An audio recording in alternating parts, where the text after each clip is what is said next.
Time machine வச்சு ஒரு idea இருக்குது சார்ன்னு சொல்லும்போது அவர் இன்ட்ரெஸ்டிங்காக இருக்குது எனக்கு சொல்லுங்கன்னாரு. அதுவே நான் உடனே சொல்ல முடியல சார், கொஞ்சம் டைம் கொடுங்கன்ட்டு அதையே லைனையே நான் 4 நாள் கழிச்சு தான் வந்து அவர்கிட்ட சொன்னேன். அப்புறம் நான் ஊருக்கு படம் முடிச்சதுக்கப்புறம் ஊருக்கு போயிட்டேன். திருப்பூரில் இருந்தது தான் அந்த கதையை நான் வந்து எழுதி அவருக்கு மெயிலில் தான் அனுப்புவேன். எப்படியாவது இந்த வாய்ப்பை வந்து பிடிச்சிடணுங்கிறது மாதிரிலாம் நான் நினைக்கவே இல்லை. ஆனால் ஓகே, ப்ரொடியூசர் நம்ம நம்பியிருக்காரு, நம்ம ஒன்று எழுதுவோம். ப்ரொடியூசர் ஓகே சொல்லிட்டதுனால மட்டுமே அந்த படம் நல்ல படமாக ஆயிடாது. ஆடியன்ஸுக்கும் அந்த படம் பிடிக்கணுங்கிறதுல தான் ரொம்ப யோசிச்சுட்டே இருந்தேன். நான் கொஞ்சம் அப்படியே அமைதியாக இருந்தால் கூட ஃபோன் பண்ணிடுவார், சார் என்னாச்சு கதை எப்போ அனுப்புறீங்க பாரு. ஒரு எக்ஸாமுக்கு வந்து ப்ரிப்பேர் பண்ணுற மாதிரி தான் வந்து ஐயோ கேட்டார் சார் ஒரு 1 மந்தில் அப்படின்னா, அப்புறம் அதுக்கு உட்காந்து திருப்பியும் வேகமாக பண்ணி ஒன்று அனுப்புவேன். அப்புறம் சார் வந்து அதில் வந்து கொஞ்சம் சுற்றுற மாதிரி இருக்குது, சில இடங்கள் பெருசாக இருக்குது, லென்த்தாக இருக்குது. அப்புறம் அவர் வந்து ரொம்ப கவனமாக ப்ரொடக்ஷன்லேயே வரதெல்லாம் கொஞ்சம் கட் பண்ணிடுவாப்புல. இது ரொம்ப பெருசாக போகுது, பையன் கூட்டத்தில் எல்லாம் ரொம்ப பெருசாக எழுதி வைக்கிறான், கம்மி பண்ணுங்க அப்படின்னு அப்படி கொஞ்சம் சுருக்கிடுவார்.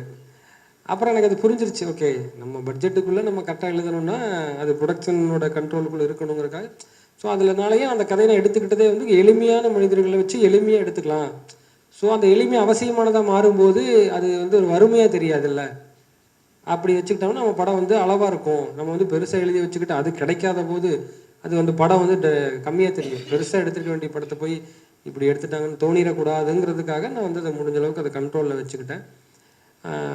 அப்புறம் ஒரு ஓகே இது கரெக்டு போகலாம் அப்படின்னு சொல்கிற இடம் வரும்போது அந்த கதையை நான் நம்பினதுக்கப்புறம் சார் மட்டும்தான் எனக்கு தெரிஞ்சு முழுமையாக நம்பியிருக்காரு. அதுக்கு பிறகு பெருசாக நம்பிக்கை வர ஆள் யாருமே இல்லை அந்த டைமில். இப்போ கூட ஃப்ரெண்ட்ஸுகளுக்கே நம்பிக்கை இல்லை. இது வந்து ரொம்ப ஒரு மாதிரி இருக்குது, கால்குலேட்டிவாக ஒரு மாதிரியாக இருக்குது, இது எப்படி ஒர்க் அவுட் ஆகுன்னு தெரிலன்னு தான் இருந்தாங்க. பட் ஆனால் அவருக்கு ஒரு நம்பிக்கை இருந்துச்சு அவருக்கு, இல்லை இது நல்லா வரும்னு. அதுக்கு பிறகு நடக்கிற எல்லாமே வந்து இதுதான். இந்த மொத்த இது வரைக்கும் நம்ம பேசின அத்தனை ப்ராசஸுமே வந்து இறுக்கமாக இல்லை, ஜாலியாக தான் நீங்கள் பண்ணணும். ரொம்ப ஜாலியாக சிரிச்சுக்கிட்டு உங்களுக்கே தெரிஞ்ச உங்கள்கிட்ட இருக்கக்கூடிய போதாமைகளும் சேர்ந்து தான் உங்கள் படம். கண்ணை மூடிட்டு உங்களுக்கு பிறக்க போகிற குழந்தைய வச்சா அது தேவதை மாதிரி தான் இருக்கும். ஆனால் பிறந்த குழந்தை நம்மளை மாதிரி தான் இருக்கும். அதுதான் நம்ம குழந்தை. அதை நம்ம சந்தோஷமாக நம்ம குழந்தைன்னு சொல்கிறதுல தானே நமக்கு பெருமை இருக்குது. அது நம்ம கொடுத்தது வேண்டான்னு தூக்கி வீசுவோம், அது ஒன்று தனியாக விரும்பும். அதையும் சேர்த்து தான் நம்ம குழந்தைய பார்க்க முடியுமே தவிர ரொம்ப கற்பனையாக யோசிச்சு ஒரு பயங்கர ஒரு மாஸ்டர் கிளாஸாக படம் அப்படி எடுத்துட முடியாது. அப்படி எடுக்கிற முயற்சியில் நமக்கு எங்கேயாவது கொஞ்சம் தவறிட்டோம்னா என்ன ஆயிருன்னா, ஐயோ நமக்கு வரலையே, ஒரு நம்மளால் ஃபிலிம் மேக்கிங்க்கு வரலையோ, நம்ம கம்மியாகிட்டோமோ, அவங்கெல்லாம் பெரிய பிறக்கும் போதே பயங்கர அறிவோடு இருந்திருக்காங்க, நம்ம கொஞ்சம் கம்மியான லெவலில் இருக்கோம், நம்மளால அது வெட்டி பிடிக்க முடியாதோங்கிற இந்த ஒரு எண்ணத்தை வந்து எல்லா நேரத்துலையும் நம்ம மனசு நம்மக்கிட்ட கொடுத்துக்கிட்டே இருக்கும். எழுத உட்கார்றதே ஒரு மிகப்பெரிய ஒரு கஷ்டமான வேலை. அந்த டேபிளில் உட்காந்து லேப்டாப்போ பேப்பரோ அந்த இடத்துக்கு நீங்கள் வர்றதுக்கு எவ்வளோ பிரச்சனைகளை சந்திக்க வேண்டியது இருக்கும். காலையில் அவங்க அம்மாவோ ஒய்ஃபோ ஒரு சின்னதாக முடிஞ்சு வச்சு அன்றைக்கி நம்ம லேப்டாப்பை மூடி வச்சுட்டு உட்கார முடியாது. ஸோ எல்லாம் தோதாக வந்து நம்ம எழுதும்போது இந்த படத்தில் வரா மாதிரி அப்பா டீ கொண்டு வந்து கொடுக்கவோ, அம்மா வந்து சரி அவங்கள்ட்ட எதுவுமே அப்படி இருக்காது. நம்ம குடும்பம் நம்ம எல்லா வேலையும் செய்ய தான் வேணும், அதுக்கு நடுவில் கதையும் எழுத வேணும். இதுதான் இது. அப்போ கூடயே எல்லா நேரம் நம்மளை வந்து சதா நம்மளை டிஸ்டர்ப் பண்ணிக்கிட்டே இருக்கும். திடீர்னு வந்து சும்மா சொல்கிறேன், சென்னையில் சுனாமி வந்துருச்சுன்னா கூட அந்த பக்கம் கோயம்புத்தூரில் இருக்கிற ஆளுக்கு ஸ்கிரிப்ட் எழுத முடியாது. சுனாமி வந்துருச்சு, இதை விட ஸ்கிரிப்ட் எழுதுகிற வேலை முக்கியமா, இவ்வளோ பேர் செத்துட்டாங்களே, நம்ம அன்னையிலேருந்து ஒரு 10 நாள் நம்ம ஸ்கிரிப்ட் எழுத உட்கார மாட்டோம். இப்படி ஒவ்வொரு இன்சிடென்ட்டும் சொல்கிறேன்.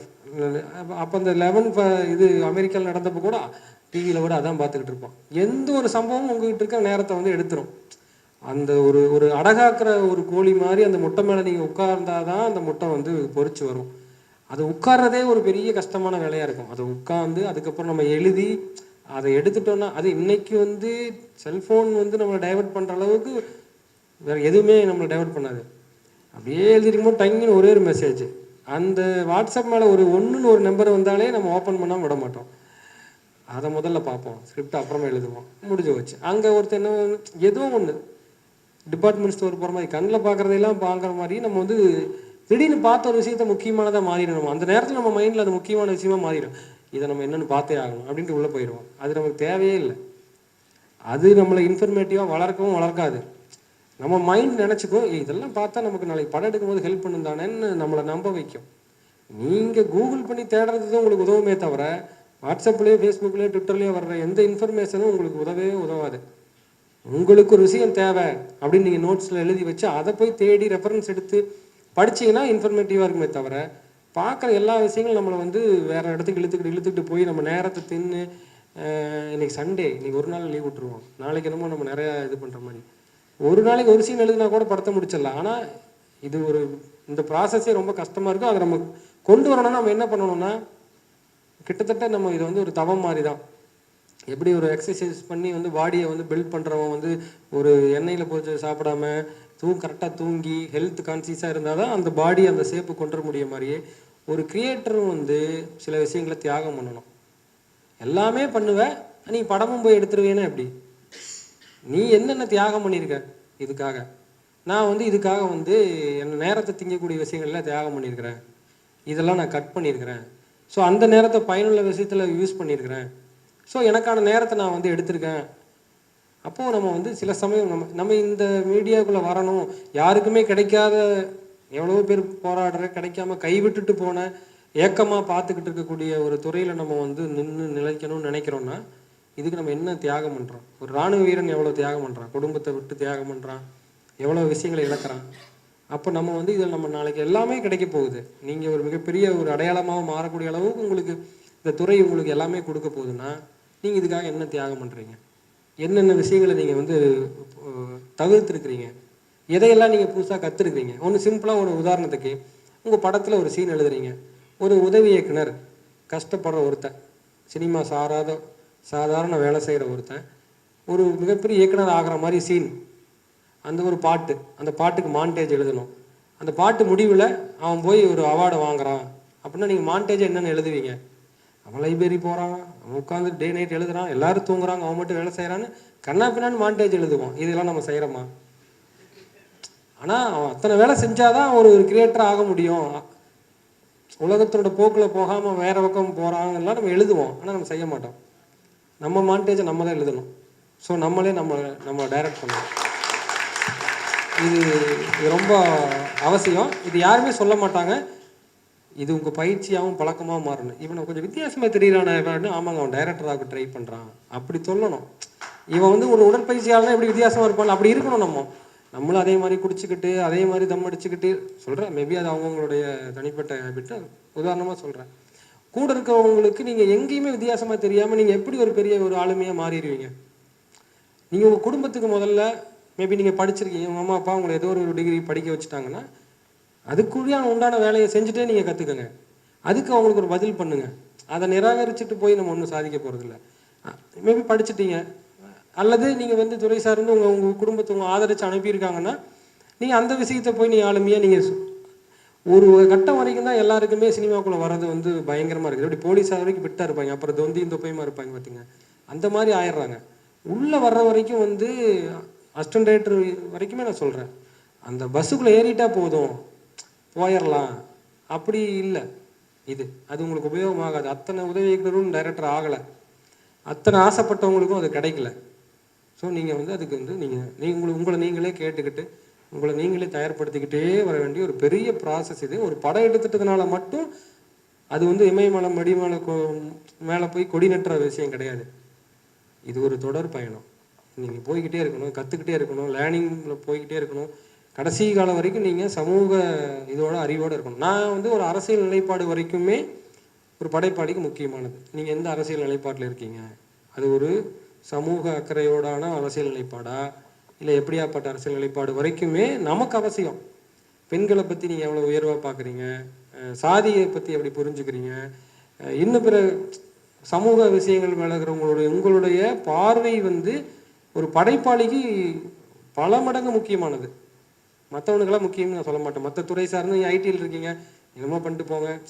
ஆனால் படைப்பாளியாக இருந்து நீங்கள் ஒரு ஒரு ஒரு உயர்ந்த ஸ்தானத்திலிருந்து எல்லாருக்குமான ஒரு கருத்தை விதைக்க இடத்துக்கு நம்ம வரும்போது நம்மக்கிட்ட வந்து என்ன இருக்கணும்னா தெளிவான பார்வை இருக்கணும். எல்லா துறை மேலேயும் இருக்கணும். சில சமயம் சொல்லுவாங்க, எனக்குங்க அரசியல் எதுங்க, நமக்கு எதுங்க, இதை பற்றி கிடையாது, தெரிஞ்சுக்கணும் அதையும் நம்ம தெரிஞ்சுக்கணும். அதுவும் நம்மளை வழி நடத்தும். மேபி உங்களையே அறியாமல் கூட உங்கள் படம் தப்பாக போகாமல் தவிர்க்கிறதுக்கும் உங்களுக்கு அது தெரியணும். இல்லை நீங்கள் நல்லா தான் எடுத்திருப்பீங்க படத்தை, ஆனால் படம் வந்து பார்த்தீங்கன்னா கடைசியில் தப்பான அரசியலை சொல்லிட்டு போயிருக்கோம். ஐயோ நான் அப்படி நினைக்கவே இல்லைங்கன்னு நீங்கள் போய் சொல்ல முடியுமா? அது அப்படி ஆயிடக்கூடாது நம்ம படம். அப்போ நம்ம அதுவும் நமக்கு தெரியணும். நீங்கள் அரசியல் படம் எடுக்காட்டி கூட சொல்கிறேன். இப்படி இந்த புரிதலை வளர்த்துறதுக்கு நீங்கள் தொடர்ச்சியான இந்த பயிற்சி அவசியம். இப்போ நீங்கள் சாதாரணமான வேலையில் செய்யக்கூடிய சாதாரணமானவங்கள் செய்கிறதுலேருந்து எங்கே நீங்கள் தனியாக தெரிகிறீங்கன்னா இந்த விஷயங்களை தேடுறதுல தான் நீங்கள் தெரிய ஆரம்பிக்கிறீங்க. ஒவ்வொரு விஷயங்களையும் கூடுதலாக நீங்கள் சிரத்தை எடுத்து வரும்போது அது உங்களை ஒரு ஆளுமையாக முன்னிறுத்தும்.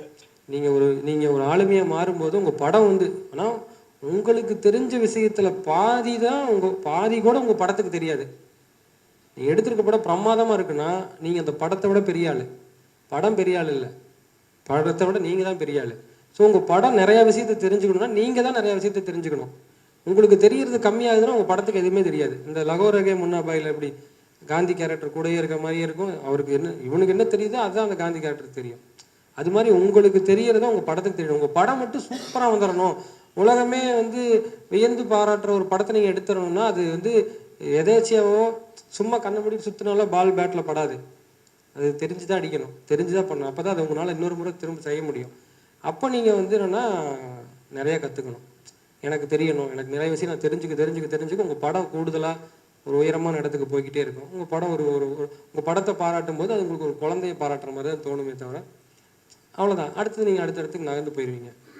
அப்புறம் நம்ம இன்னும் சிரத்தை எடுத்துக்கணும். நீங்கள் கேட்டிருந்தது படப்பிடிப்பில் சிக்கல்கள். நம்ம மனநிலையை பொறுத்து தான் நம்ம ஏற்படுத்திக்குவோம். நிறையா நம்ம என்னென்ன போட்டு வச்சுருக்கோமோ அதெல்லாம் பிரச்சனையாக தான் வரும்.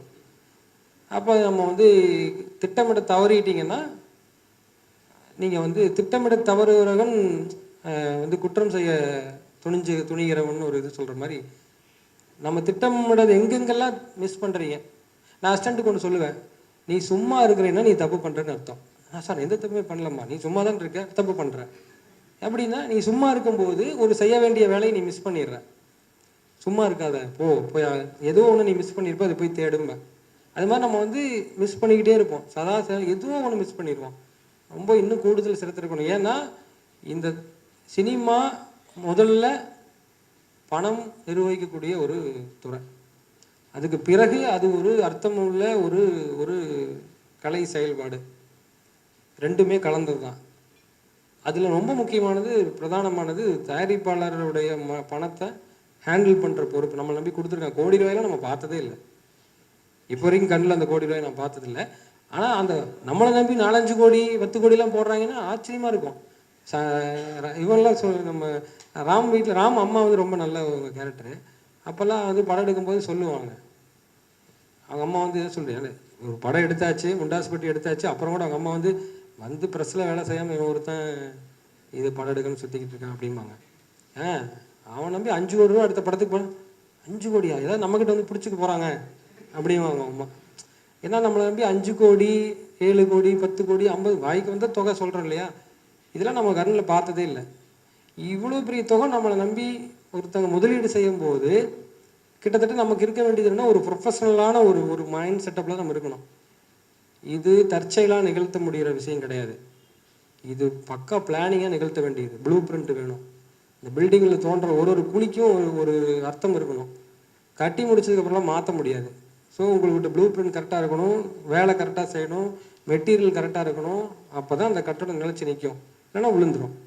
ஸோ உங்களுக்கு என்ன ஆகும், உங்களுடைய இது க்ரெடிபிலிட்டி போயிடும். நீங்கள் வந்து சும்மா ஆசைக்காக ஒரு படம் எடுக்க வந்த ஆளாக நம்ம இருக்கக்கூடாது. படமும் வெற்றி பெறணும், நம்ம நினச்ச இதையும் முழு அளவில் வெளிப்படுத்தி இருக்கணும். இது ஒரு மியூச்சுவலாக ஒரு செயல்பாடு தான்.